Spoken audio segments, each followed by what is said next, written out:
입지 좋은 곳은 곧 과열지구로, 입지 나쁜 곳은 낙인 효과로 양극화 심화될 것. 김현미 국토부 장관은 1월 30일 부동산 경기 침체 지역을 대상으로 청약 위축 지역 지정을 검토하겠다고 밝혔다. 김 장관은 청약 조정 대상 지역으로 선정된 지역 중 부산 기장군, 경기 동탄, 남양주 등의 지역에 대해 규제를 해제해달라는 요청이 높다는 지적이 나오자 주거정책심의위원회를 열어 위축지역 지정 여부를 검토하겠다고 말했다. 국토교통부는 주택법을 개정해 청약 조정 대상 지역의 경우 과열지역과 위축지역으로 나누어 각각 규제할 수 있도록 했다는 것이다. 위축지역은 직전 6개월간 월평균 주택가격이 1.0% 이상 하락한 지역 가운데 주택 거래량이 3개월 연속 전년 동기 대비 20% 이상 감소했거나 직전 3개월 평균 미분양 주택수가 전년 동기 2배 이상이거나 시도별 주택 보급률 또는 자가주택 비율이 전국 평균 이상일 때 지정된다. 국토교통부에 따르면 올 1월 기준 울산 동구와 북구, 포항시 북구, 경북 구미시와 창원시, 경남 거제시 6곳이 위축지역으로 지정을 위한 정량 요건을 충족했다고 한다.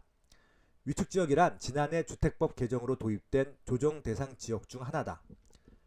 부동산 경기가 침체된 지역이 위축지역으로 지정되면 청약통장 1순위 기간이 6개월에서 1개월로 단축되고 청약 거주지 제한이 폐지되며 각종 금융 규제 등도 완화된다. 위축지역으로 지정되려면 최근 6개월간 주택 가격 상승률이 마이너스 1% 이하여야 한다.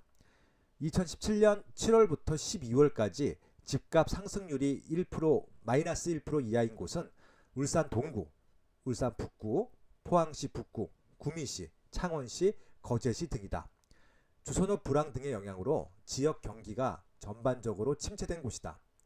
서울처럼 실수요가 풍부한 지역이 아닌 지방의 경우 활성화 정책을 펼친다고 해도 현재 거주층만으로 주택 경기를 살리기 어렵다. 국토부의 의도대로 지방 부동산 경기를 살리기 위해선 현지 주민이 아닌 외부 투자층들을 끌어와야 한다. 다주택자들을 양성해야 한다는 의미다. 6.19 대책, 8.2 대책으로 이어지던 규제 1번도 정책과 반대되는 완화 정책을 동시에 적용하겠다는 것이다. 이런 정부의 태도를 어떻게 해석해야 할까? 투자층이 몰리면 부동산 시세는 오른다. 문제는 위축 지정으로 지정하려는 지역들이 수요와 공급이라는 시장 논리에 의해 자연스레 조정으로 들어선 지역이라는 점이다. 수요 대비 공급이 많았거나 시장에서 감당할 수 없는 높은 가격으로 공급되는 등의 이유로 부동산 시장의 자정작용이 이루어진 지역이다. 인위적으로 부동산 거래를 활성화한다거나 부동산 시세를 올리겠다고 하는 것은 현 정부가 비판하는 전 정부의 부동산 대책과 무엇이 다를까? 결국 6월 지방선거에 대비해 침체된 지역의 표심을 살핀다는 생각이 들었다. 청약 위축 지역 지정이 부동산 시장에 필요하지 않다는 의미가 아니다. 시점이 왜 2017년 8월 2일 대책과 동시가 아니라 2018년 현재라는 것이다. 지방 부동산은 2016년부터 위축 지역으로 들어갈 만한 지역이 꽤 있었다. 서울, 세종, 경기 일부, 부산 일부를 제외하면 거의 모든 지역이다. 이제 와서 위축 지역으로 지정하려는 이유가 설득력이 없어 보인다. 이미 조정기를 겪고 회복 중인 곳도 있기 때문이다. 지방 부동산 시장은 서울과 비교해 수요의 양과 질이 완전히 다르다. 서울은 지난 8개월간의 고간도 규제에도 꺾이지 않을 정도로 수요층이 탄탄하다. 하지만 지방은 일부 외부 투자만으로 시장 변동이 클 정도로 수요층이 두텁지 않다. 특히 지방 중소도시는 매우 취약한 구조다. 이러한 위축 지역 지정은 두 가지 결과로 귀결될 것이다. 곧바로 투기 과열 지역으로 지정해야 할 곳과 더 침체될 곳으로 나뉠 것이다. 상대적으로 입지가 좋고 좋은 상품이 많이 공급된 지역이었는데 조정기에 들어선 지역은 바로 투자층이 몰릴 가능성이 높다. 단기간 상승률이 엄청날 것으로 예상된다. 반대로 위축지역 지정이 분위기를 더 침체시킬 지역도 꽤 있다. 지역 부동산 시장의 취약점을 외부에 알리게 되는 일종의 낙인 효과가 발생할 수 있다는 것이다. 정부가 특정 지역을 위축지역으로 지정하는 순간 그에 대한 정보를 모르던 사람들도 저 지역은 부동산 시장 상황이 좋지 않구나 라는 생각을 하게 될 것이다. 정부가 앞장서 그 지역은 투자를 하면 안 된다는 걸 홍보하는 꼴이 될 수도 있다. 지방 중소시장은 실수요자 위주로 움직이기 때문에 규제를 풀어도 투자층들이 유입되지 않는 이상 살아나지 않는다. 위축 지역 지정을 통해 시장 활성화를 유도하려는 시도는 정부 기대와 다른 방향으로 왜곡시키는 부작용이 발생될 수도 있다. 청약 과열을 막기 위해 지정된 조정 대상 지역은 현재 서울, 경기, 부산, 세종 등 40여 곳이다. 1년 이상 청약 미달과 집값 하락이 나타나는 곳이 대상인 위축지역은 아직 단 한 곳도 지적되지 않았다. 정부가 입지마다 맞춤 정책을 적용한다는 점에서 부동산 시장을 바라보는 태도가 이전과는 달라졌음을 알 수 있다. 바람직한 태도라고 생각된다. 다만 단순하게 지역 전체를 과열지역, 위축지역 등으로 평균적으로 지정하는 것은 반대다. 또 다른 방향으로의 시장 왜곡이 발생할 수 있기 때문이다.